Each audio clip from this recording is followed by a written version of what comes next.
everybody. Welcome to another episode of Wrestling with Stereotypes. Kel Dansby here with my co-host Andreas and Hale, and we have one of the most influential women's wrestlers of all time, former Impact Knockouts champion and former WWE Women's Champion, Gail Kim.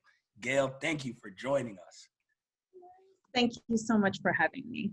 Of course. So listen, Gail, one of the other things that we didn't even mention is that you are currently a producer at Impact as well? Yes, I'm a producer there, and I'm also co-talent relations with D'Lo Brown. We had D'Lo Brown on our very first Zoom podcast, and he was excellent. So it's great to have you. Honestly, D'Lo is, I have to say this so everyone knows out there, D'Lo is one of the greatest guys, and I'm very fortunate and blessed to be able to have him as my tag team partner in that department because, you know, I'm sure we'll talk about a lot of stereotypes today.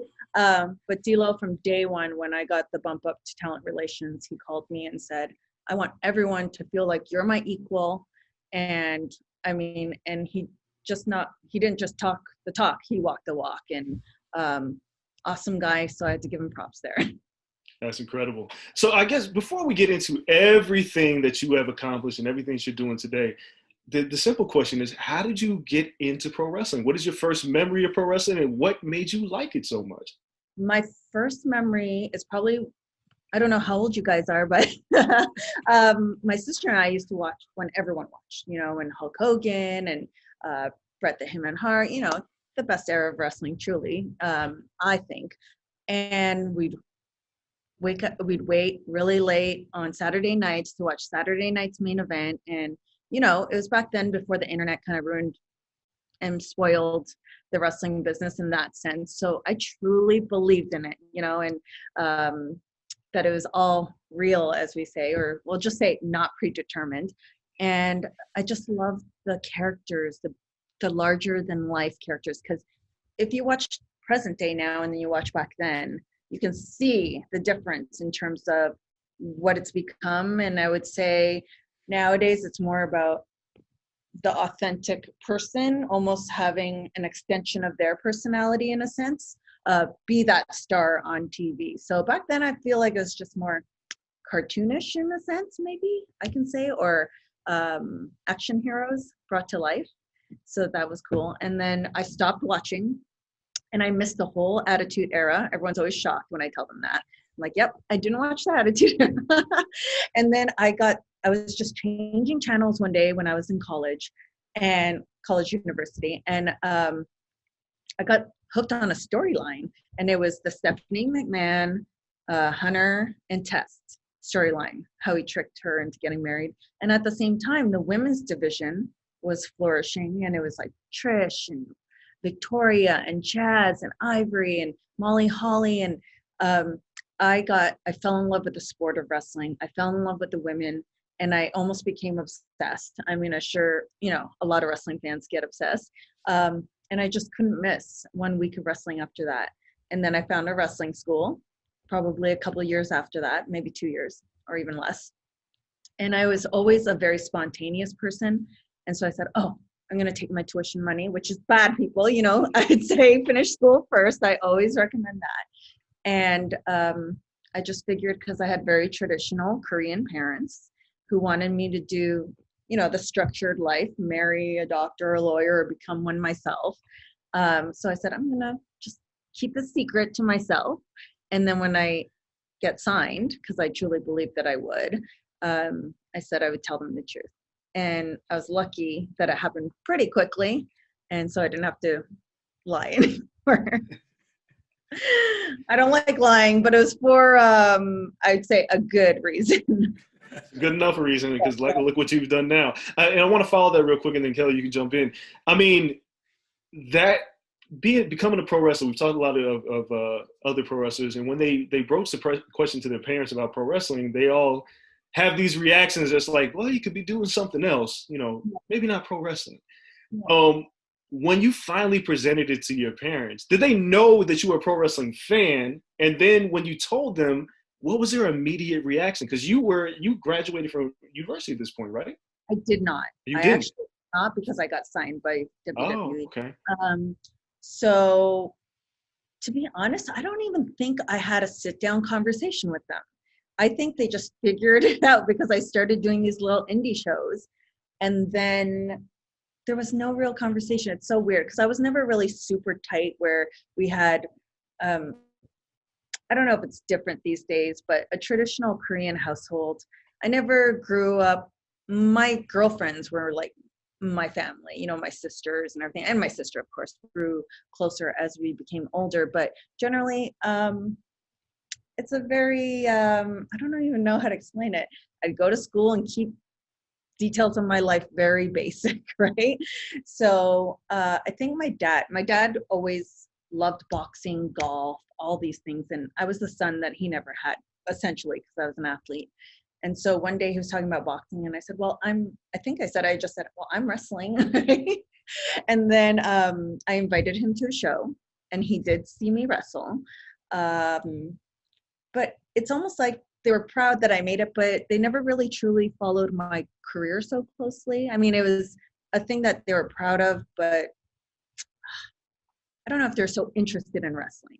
They're more interested in the well-being of their daughter. Gotcha. Yeah. I mean, I that's think a they great trusted level of support. Yeah, I think they trusted that I was making the right decisions. But I will say the first time I got an injury, like I broke my collarbone, they were both like, okay, now you can quit. And I said, no. That's kind of part of our business. It's all good. So that was early in my career. Yeah, staying early in your career. I mean, you talked about finding a wrestling school when you really wanted to jump into it. Canada's known for some of the best wrestling talent the industry has ever seen. How'd you pick out a wrestling school? And in your brief journey, like, you know, before you got signed by WWE, were there any names you ran across or just people that helped you out during that time? I would say, okay, so when I was training, so once I fell in love with wrestling again, literally, this is going to show my age. I think internet was just kind of coming to be, right? So I remember just kind of surfing on the internet and I must have been searching for something wrestling. And I came across the wrestling school that Trish, Edge, Christian, all the guys from Toronto that pretty much trained, besides Calgary, trained from Toronto, went to Ron Hutchinson School. So it's like, oh, what's this? A wrestling school, you know? And my personality is pretty much, once I make a decision, I'm going for it, right? And so I said, okay, I'm going to check out this school. I contacted them and I remember they said, yeah, come on into the school and everything. And I remember feeling so nervous because I had these preconceptions about who I was going to meet. And, you know, he's like, we have 3 other girls here. And so I pictured China, right? Girls like China, just like anyone else would probably think. And when I walked in, the first girl I met was Tracy Brooks. And so she was super nice to me. And we're the ones that pretty much outlasted all the other girls, I would say, because whenever I see new students come in, they take their first bumps. Sometimes you won't see them come back. You know, wrestling is a tough sport. And I mean, I remember being so jarred and getting locked into spasms on the couch after my first training session, but I knew I loved it and I knew I was in it for the long haul. And so her and I were married pretty much on the road and discovered all the independents together. And when I got signed, she went to TNA and we kind of met full circle again. So it was nice. So let me ask you this, because, you know, when you're growing up watching pro wrestling, you're enamored with all these characters, but there comes a point where you go, where's somebody that looks like me, right? Because that's representation is always important. And in your case, did you feel like because there weren't so many people that looked like you, that it was going to be a barrier of entry that was going to be difficult? Can you talk about how you overcame that? Oh, I actually looked at it the other way.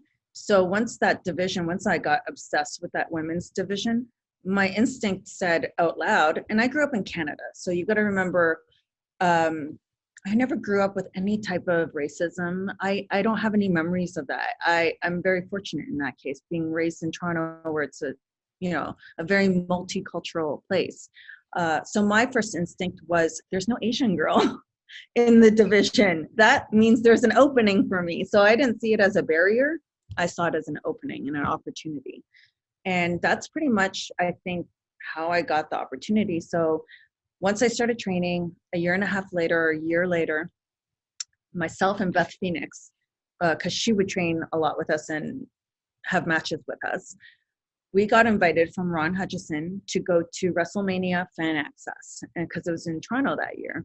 And so we had our own little booth at Access, because they allowed that back then. And we were just giving out flyers for our wrestling school. And I was going through the Divas magazine that Jason Sensation showed me, and who worked in WWF earlier, years prior. And I was looking through it, and I was like, oh, I just love Molly Holly. Like, I saw her picture, and I was like, I love her. I love the way she wrestles.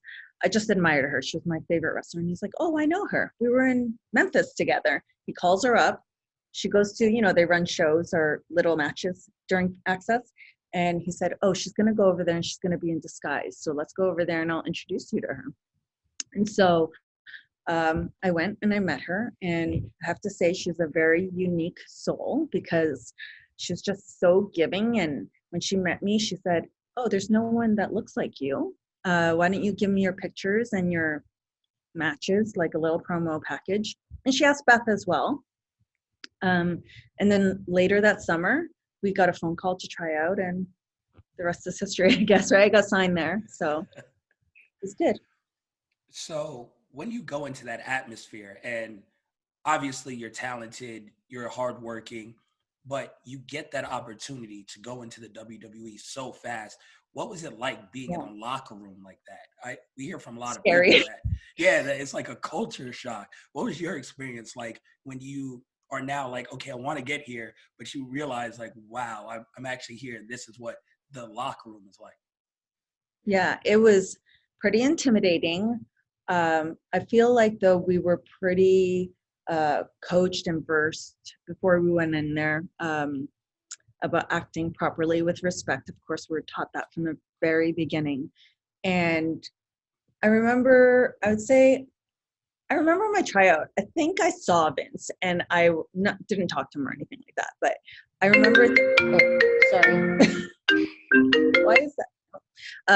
I remember not being intimidated by him when I saw him, but I was completely intimidated by Undertaker, seeing him. And I was like, oh my God, it's Undertaker, right?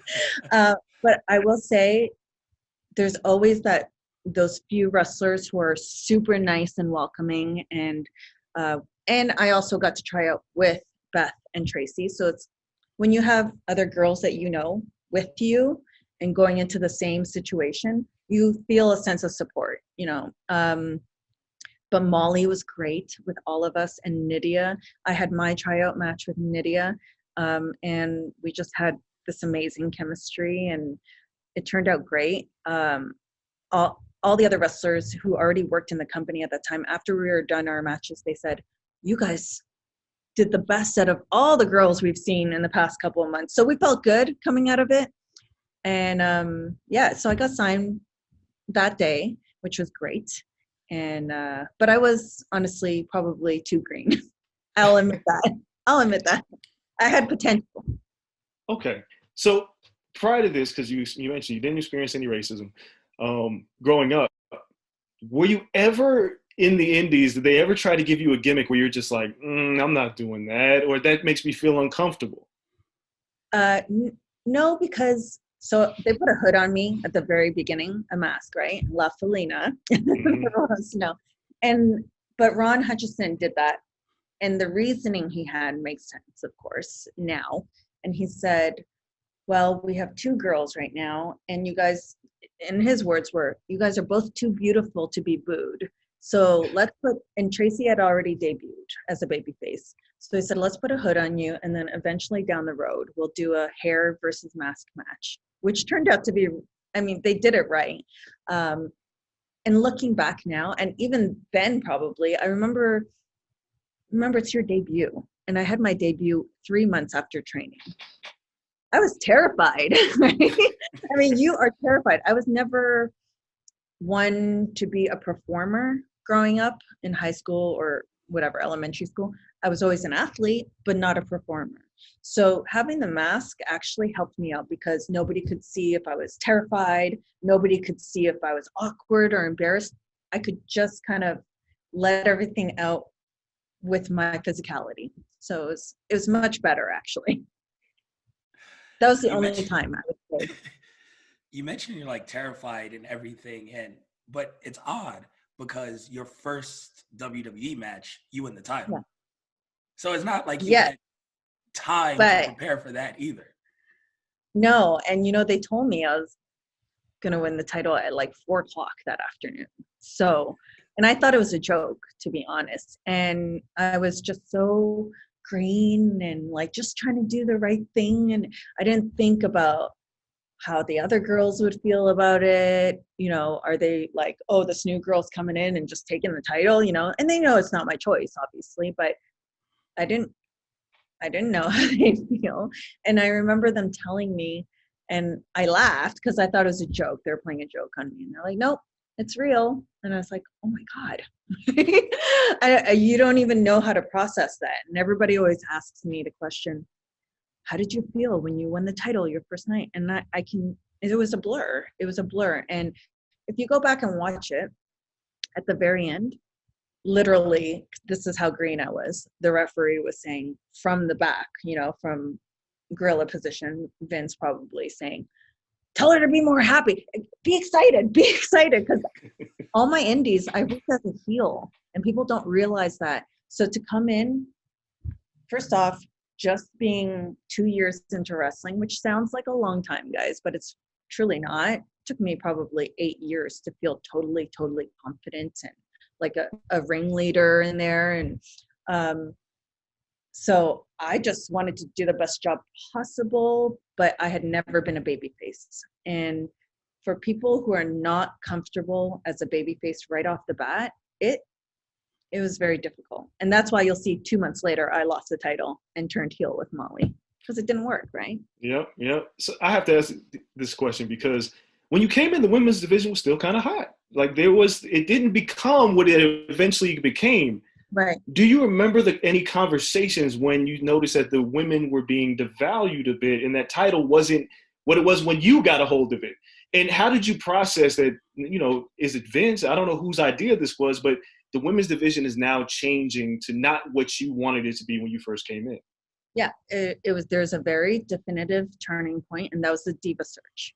So I would say I got fired 2 years in. So I'd say about year and a half, maybe, is when they introduced the very first Diva search. And Christy Hemme won it, who is my best friend to this day, right?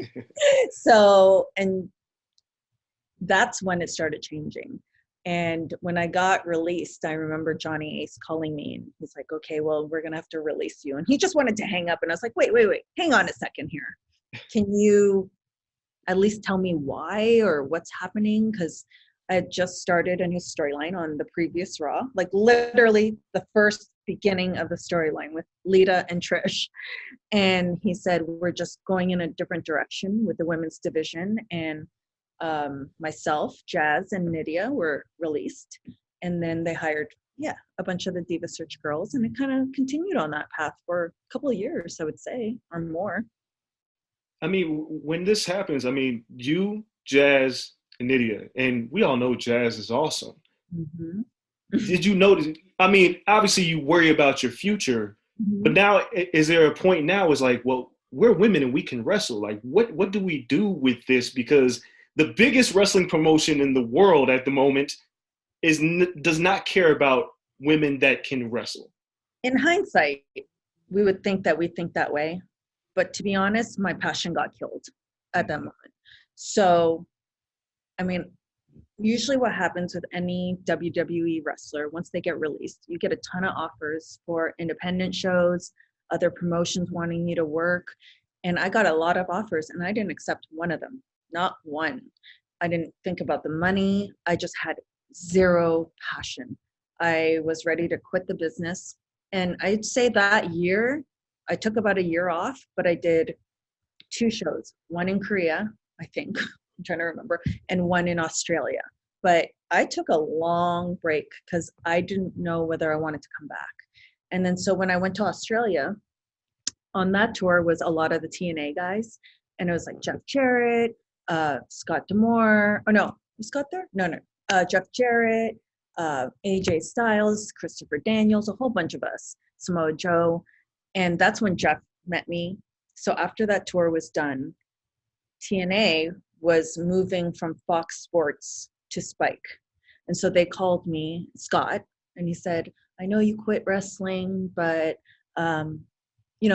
Jeff would love to have you, or we're looking to build a women's division, but we don't have the time yet for it, but we want to go in that direction." And so I said, okay, well, I'll come visit you guys since you're right in Orlando, because I don't live that far.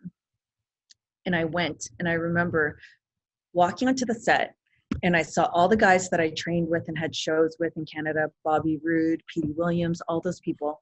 And I remember my passion, literally, it was like, just engulfed me so fast. Just being with the people that you work the indies with before being on that, mainstream commercial level. And I was like, this is what I loved, And so I said, yeah, okay, I'm going to come back to wrestling. And then so I managed for a while.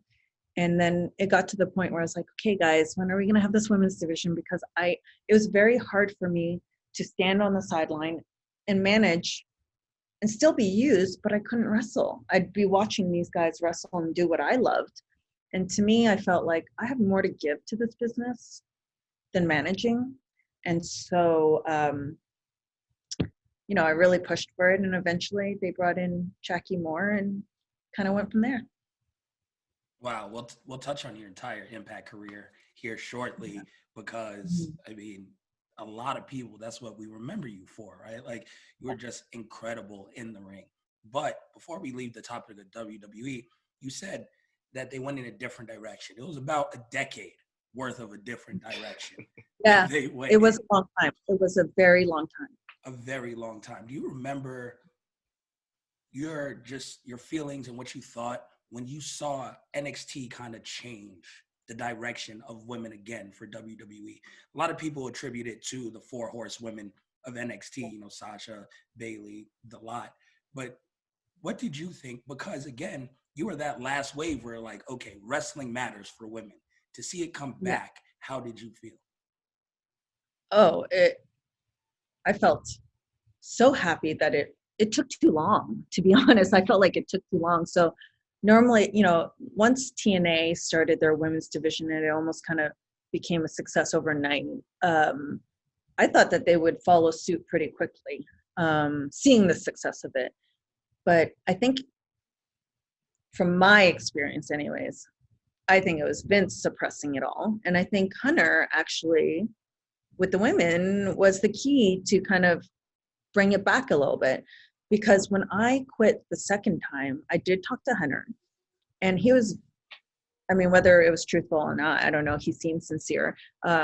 He understood my love for wrestling, and he goes, I know you want to wrestle, and, I'd love to go in that direction, but obviously the company, he didn't really say specifically who or what or why, but, it was pretty much, it's not happening here.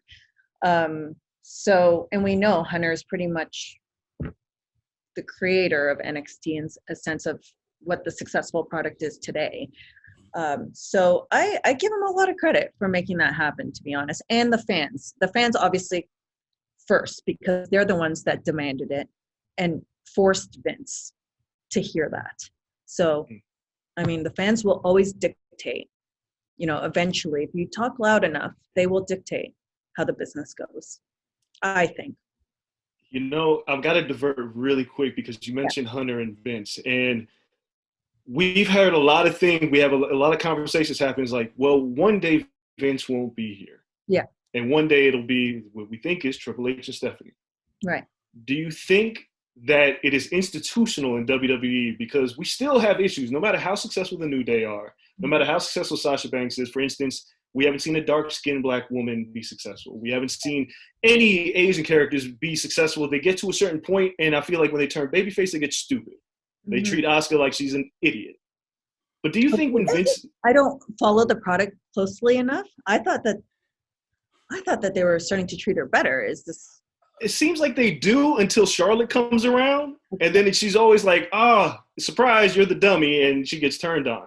But what I'm asking you, just out of curiosity, do you think if it's Triple H taking over at this point, can the product change when Vince is no longer here, or is it kind of institutional, this train of thought? No, I think it could change. Mind you guys, again, I have to say these are all my opinions. Right. I think that it definitely could change. I don't know if Hunter will be, is that a known fact that he will be the next one? We don't know. Okay, I think that's an assumption, right? So, listen, I am a firm believer that you're a product of how you're raised majority of the time. And I think Vince just doesn't get it. Like, I don't think he, I've heard many times that one of his biggest heroes is Martin Luther King, and so I've heard this from people, known fact, but I'm like, it makes me still scratch my head. And in a sense, if he truly believes that, I think it's almost like ignorance of not knowing that I think in their minds, they may think, oh, well, I hire ethnic people. That makes me not racist. It's like that person saying, I have a black best friend, so I'm good, right? If you look at, all the Asian wrestlers they have in that company, please give us one of them. I'm begging you, and their only logic, majority of the time, is just to put them together. And I just don't understand why you can't have two individual Asian girls, or two black girls who are really talented. Take the skin color out, take out their ethnicity, look at their talent, give them a chance to take that ball and run with it.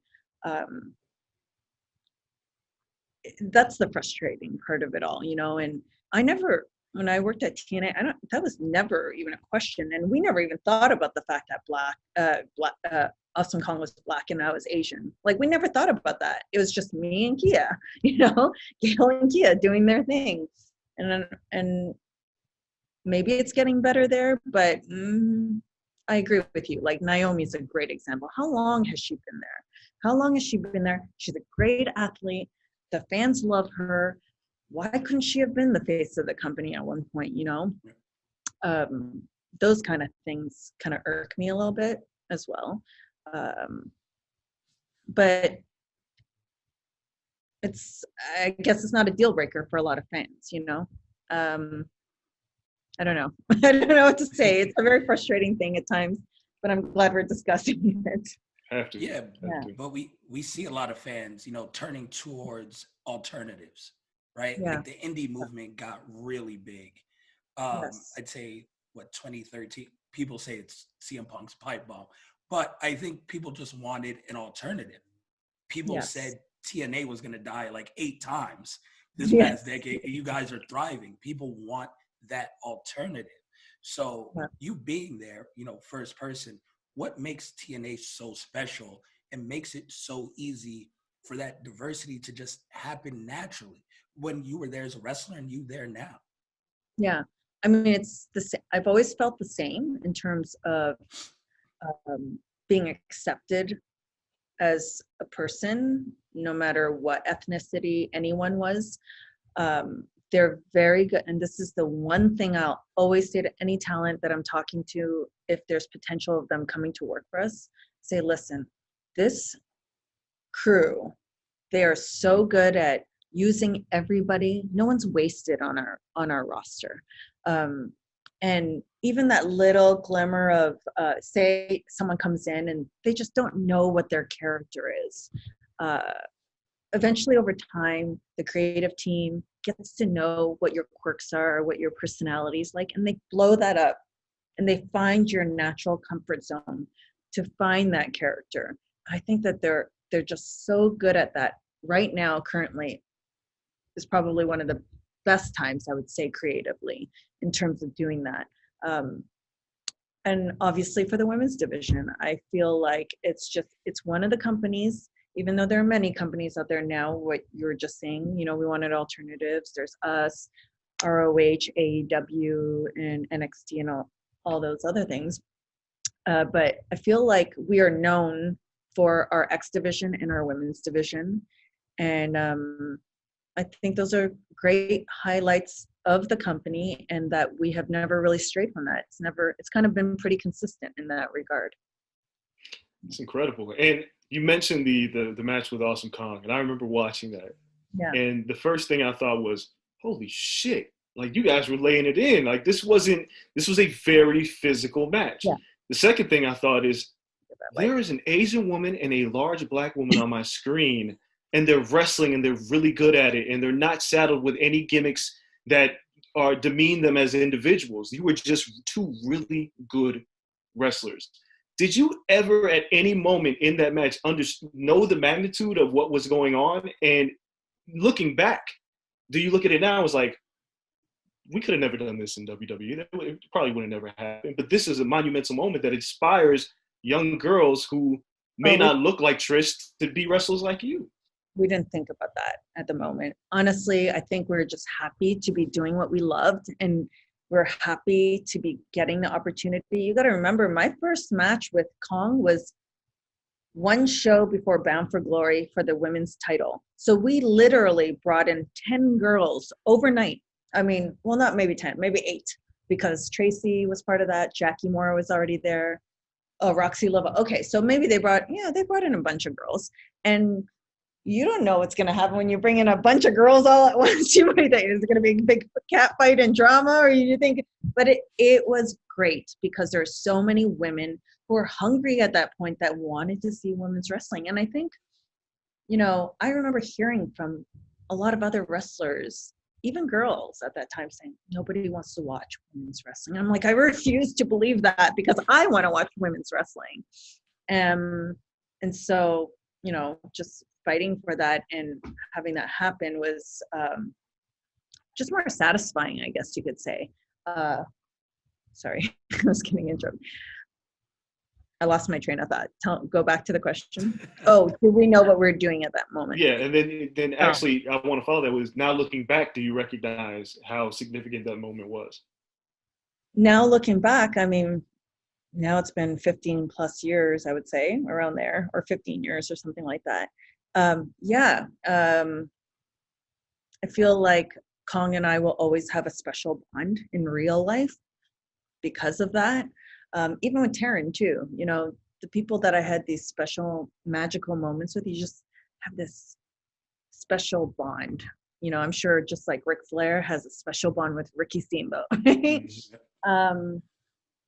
So I'm glad. And I remember Jeff being ecstatic about it when we just had that chemistry. He could kind of see it before we saw it. He's like, I just love what Kong and Gail was doing.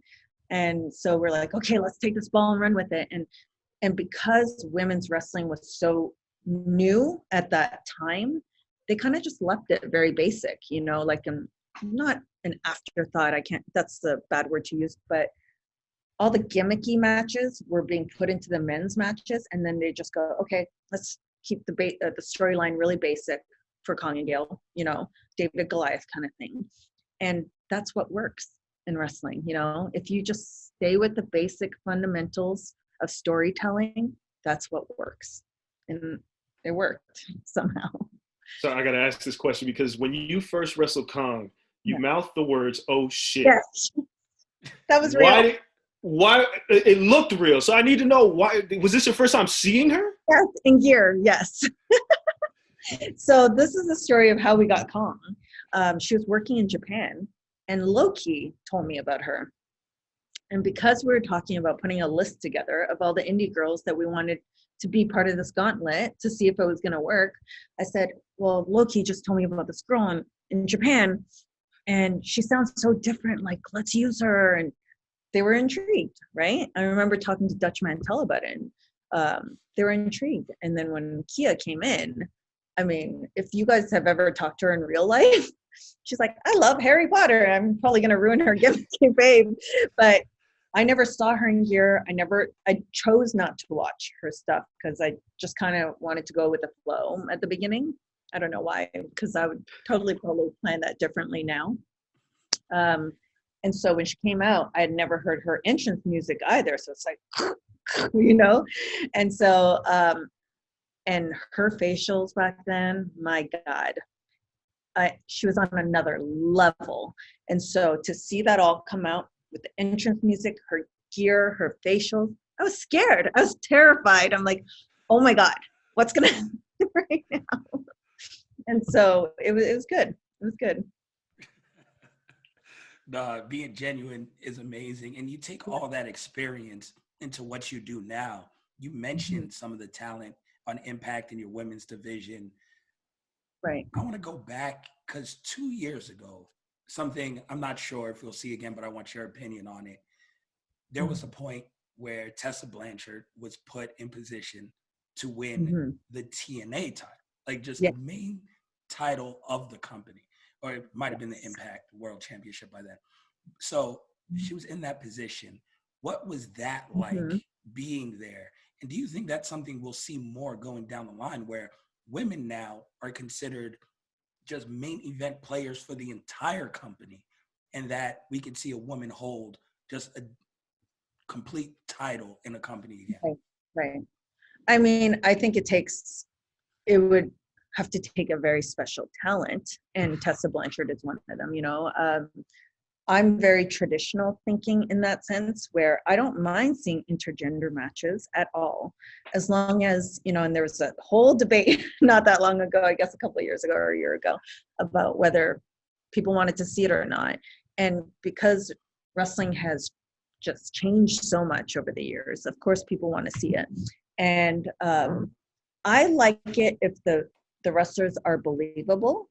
And I like it also if the storyline is correct.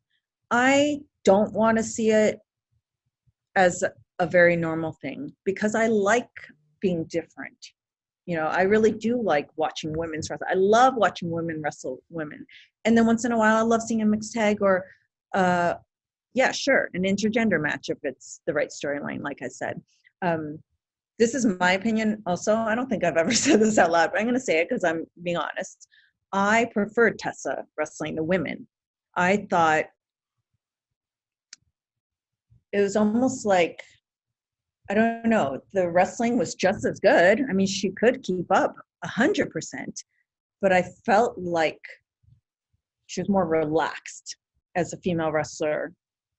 And I think her star shined more brightly in the ring with another woman, to be honest. I mean, that's obviously someone's own point of view. But I prefer women on women and men on men, and then the occasional intergender and other storylines. That leads me to the question then. Hold on, I'm sorry, real quick. One follow-up to it, because we never got to see this, is a lot of people's critiques were, how does she go back and wrestle women again? Correct. So once you wrestle a man and you hold the number one title in the company, how do you go back and then challenge for the women's title? Do you foresee that? Do you think that would have been a problem going forward? Yes, I do. I am a stickler for psychology and storytelling. So for me, I did see that as a future issue. I did love that Impact made that decision to do something and take a risk, to do something that the wrestling world had never seen. I thought Tessa, like I said, was very believable with her talent, and she's obviously born to do this. But I did see, okay, my questions were, okay, what's going to happen after? I didn't know what was going to happen after. But yeah, essentially, she should be going to destroy all the girls after that, right? And for me, I love competitive matches. So I'm okay with squash matches if it's for the storyline and makes sense, but I wouldn't want to see that all the time. I think that's a little boring. Stole my question, Kel. That was the one I was going to follow up with, because I was like, how do you go back from this? That was always my curiosity. How do you go back from this? It's a little crazy. I really don't know. that's more of a creative question. Right? I wonder what they would do. I don't think that they were thinking that far ahead. In your position now, because now there's younger talent coming in, newer talent, you can play a mentor to a lot of these women and, the men too. Mm-hmm. I'm curious because not too long ago, we just had this whole speaking out thing on Twitter where women were talking about their experiences with men. And I don't know if you've dealt with any of this yourself, or if you had to help somebody who has dealt with something that they were uncomfortable with. And how do you handle that as a woman? Did you have any experiences, or did you know somebody that you have to help? Well, you hear rumblings of things, and when I was an active talent, it's more like, I don't think people would talk about it. I mean, remember, this happened over the COVID pandemic time when everyone's kind of sitting at home, getting frustrated or emotional or whatever it is.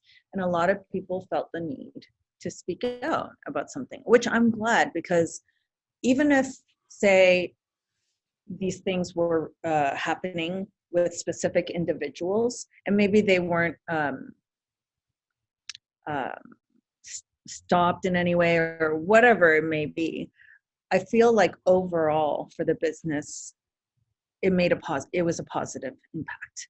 I think, I mean, not just in wrestling, to be honest, I think overall in every work environment, because the speaking out movement was essentially women saying, for the most part, because there were men as well, saying, you can't do this, it's not okay. And there's enough people now where we feel good enough to be able to speak out. So I feel like people are just so much more respectful and careful, and I don't hear or see anything about it these days or anything like that. But mind you, I think also I'm very vocal.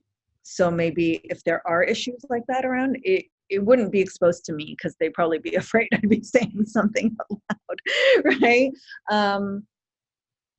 Yeah, I think overall it did help the business though. And if someone did come to me, I would do my best just to help them as best as I could based on my experience. That's pretty much what I do in any predicament, whether it's anything like that serious or even minor things. I just try to give them the best advice that I can based on my experience. So this is a question we actually asked D'Lo when he was on the show. But now being so close to the Impact talent, you guys have an amazing roster.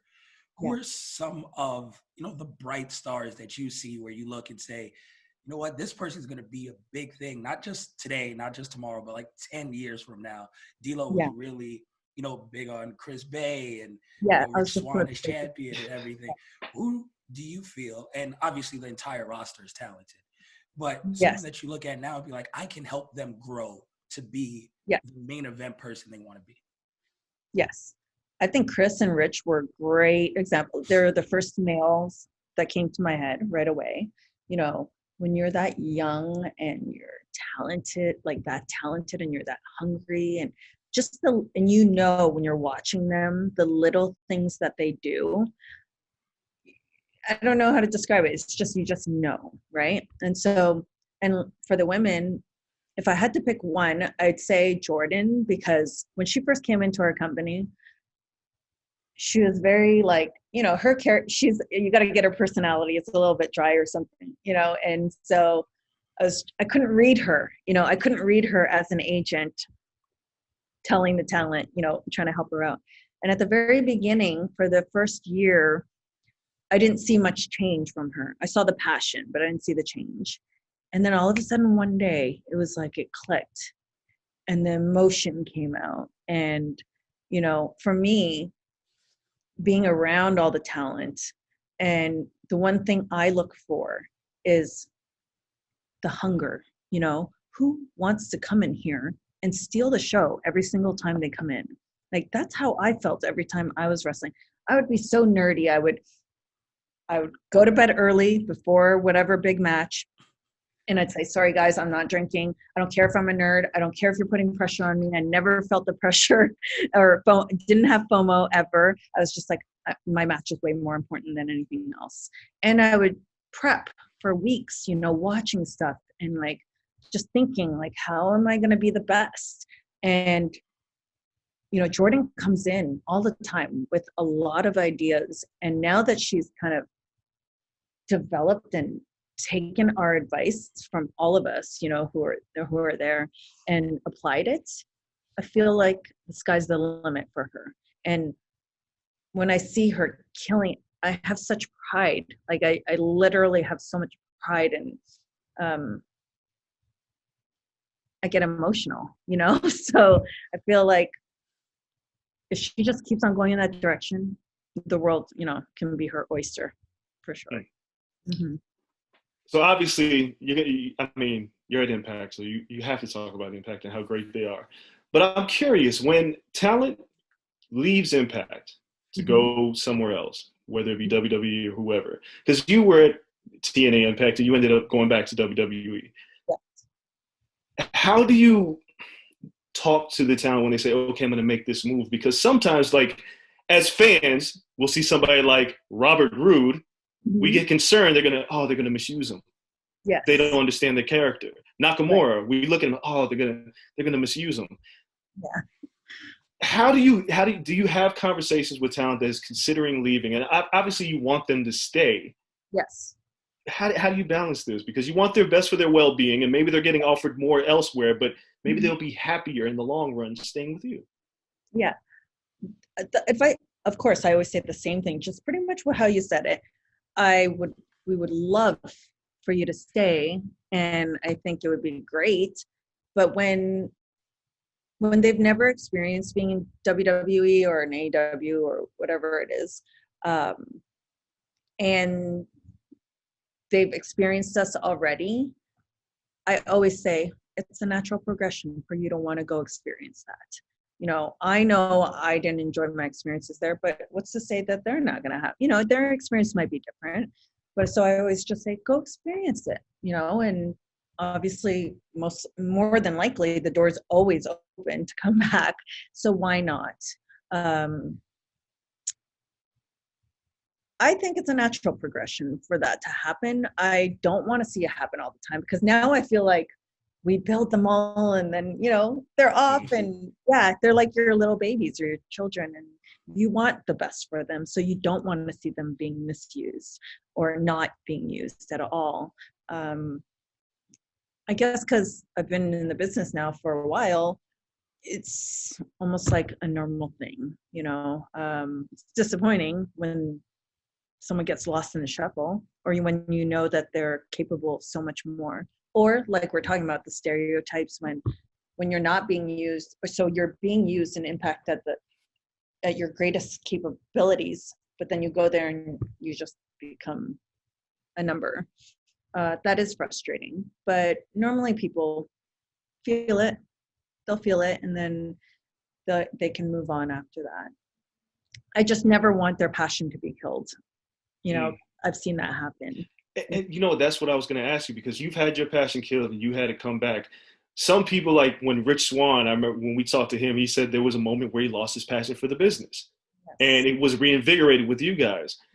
How many of those conversations have you had to have where you listen to them and they're like, it's been difficult, I don't know if I can do this anymore, and you had to walk them through to give them that passion back and relive why you do this in the first place?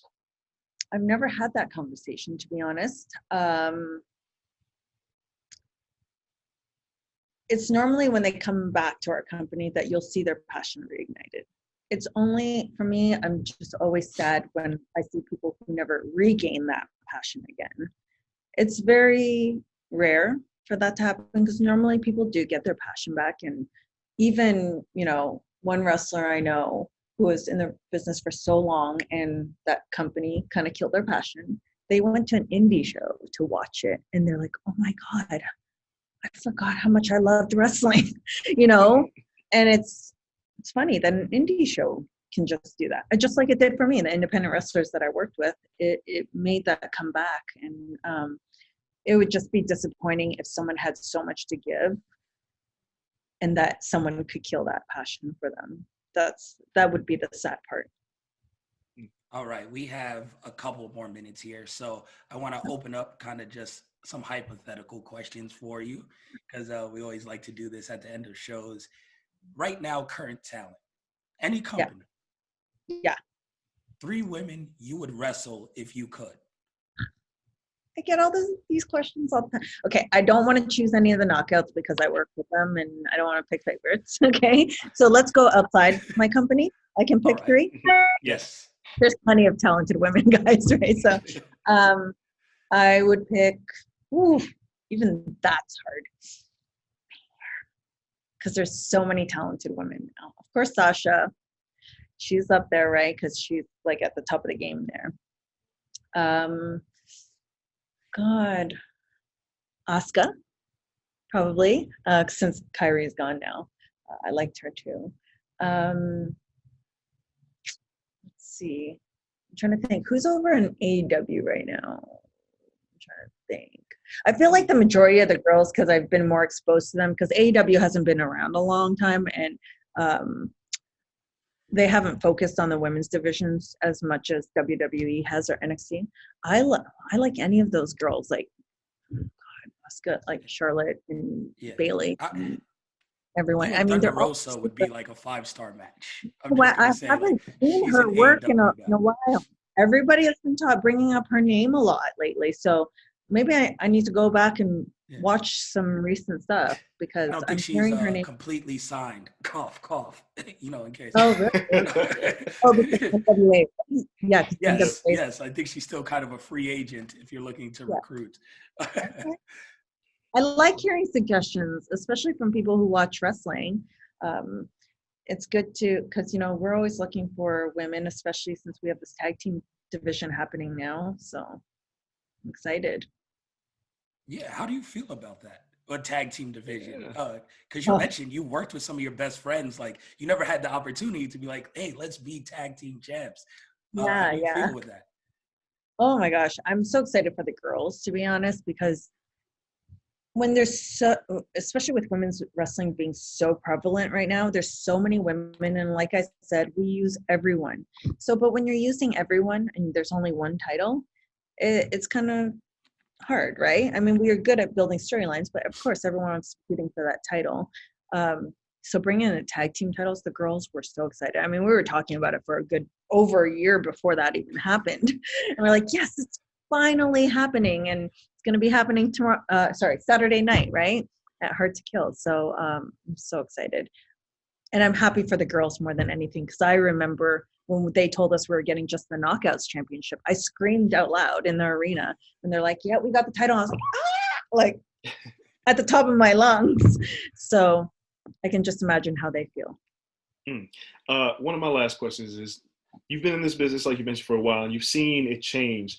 We saw Kofi Kingston finally win the WWE title for a moment. We just saw Rich Swann and Chris Bay main event a show for the biggest title as two of these tiny wrestlers in their incredible match. Do you feel like the business is trending in the right direction? And because we have so many alternatives, it's forcing the industry to look at people of color as equals, because the world is an ugly place right now where there's crazy things happening. But I feel like wrestling is one place that we can escape and see these wrestlers do magical things. Yeah. And I will say, just to touch on the topic of how the world is right now and how divisive it is, I'll use my own personal experiences as an example. I'm very vocal and people know where I stand politically, we'll say, right? And I love all people, right? And so right now it's becoming very clear how some people are positioned. And I have a lot of friends or people I work with that stand politically on the opposite side. But I will say, if I wasn't in wrestling, I don't know how accepting I would have been of everyone. But now, because it's just happening this year, I'm like, but I love that person. But I love that person, like, I know when we're not talking about politics, it's just absolutely fine. And so without wrestling, I think, that was the key factor of me understanding and being open-minded. I'm not accepting of violence or anything like that, but being more accepting of someone else's different views. It has helped me a lot. It really has helped me a lot. And so I hope that we're trending in the right direction. I think we are. I think we have a ways to go. And like we were talking about earlier, about not just having a token ethnic person be, you know, that for show, for PR to show, yeah, we're not racist, you know. I would just like to see someone be treated for their talent, you know, and that's what got them to the top. It shouldn't even be a factor in my mind. No, definitely. But, I mean, that's and I feel like, you know, not just you, but the company you're working for is definitely putting that out there. Like Impact is like, we're judging you off of your talent, and we'll give you the opportunity. If you run with it, you'll be a top person. If you don't, then, you know, you got to figure it out. But, you know, the cream will rise to the top. Before, you know, my last question is, when you look back on your career, as fans, a lot of people, we do these Mount Rushmore lists, which we put everything in lists. So your name comes up a lot, like one of the 4 greatest women to ever wrestle. You've been wrestler of the years, you know, before. For you, when you look back at your career, are you satisfied with it? What do you think about when you look back and say, this is my impact on pro wrestling, this is how I feel? I feel very satisfied with my career. And, you know, that was one of the reasons why I had an easier time accepting my retirement, because I did think about that. You know, like I said, Christy Hemme is like one of my best friends, and she was in the office at that time kind of creating stuff for the Knockouts. And I remember her saying to me when I couldn't walk after my matches and we'd be walking back to the hotel room, and she'd say to me, you know, if you want to start thinking about retirement, we got to start planning now. And I'd be like, I'm not ready for that conversation. I'm not ready, you know, because you become defensive. And it's a scary thought too. And you hear about a lot of wrestlers who just go beyond their expiration point. And I didn't want that. I wanted the fans to be able to remember me at my top level, my prime. And so, and I felt like when I was performing in the ring that I could feel myself getting slower. It may not have been apparent to everyone else, but I could feel it. And so I said, okay, you know, after about a year after she said that to me, I said, okay, I'm ready to start planning it. And I looked and I went through a whole process of, you know, what's my next goal? I couldn't even answer that question. I felt like I truly did achieve everything I wanted to achieve. So then I said, okay. And I had already asked Jeff whether I could be a producer or I'd like to be a producer. And he said yes. So I knew I had the next step covered, and it made my decision much easier. And like I said, I couldn't walk after matches. So I said, I want a future physically that is at least day-to-day healthy. And so, yeah, I'm very satisfied. If I wasn't, then, so I came back to wrestle Tessa, obviously. So I wasn't happy with my final match. In the sense of it didn't feel special because the storyline wasn't there. And it was kind of just thrown together as a 3-way match. And so when I saw Tessa Blanchard wrestling, it's like, okay, this is the perfect person for me to be able to get in the ring with, close it off in the way that I want. And she was, it just worked out really great. I was happy. No, that was definitely like the Shawn Michaels, Ric Flair moment. We have a friend Justin who like swears by Impact, and he was like, "You gotta watch this match." Like it was like he was completely invested in the storyline. And it was crazy because I hadn't wrestled for so long that even I was happy. I didn't watch it back until a week after it happened. I got very weird during that match because I wasn't used to wrestling again. So my nerves were 100 times worse than what they were when I was wrestling full time. And I just remember coming back and I wasn't sure whether we pulled it off or not.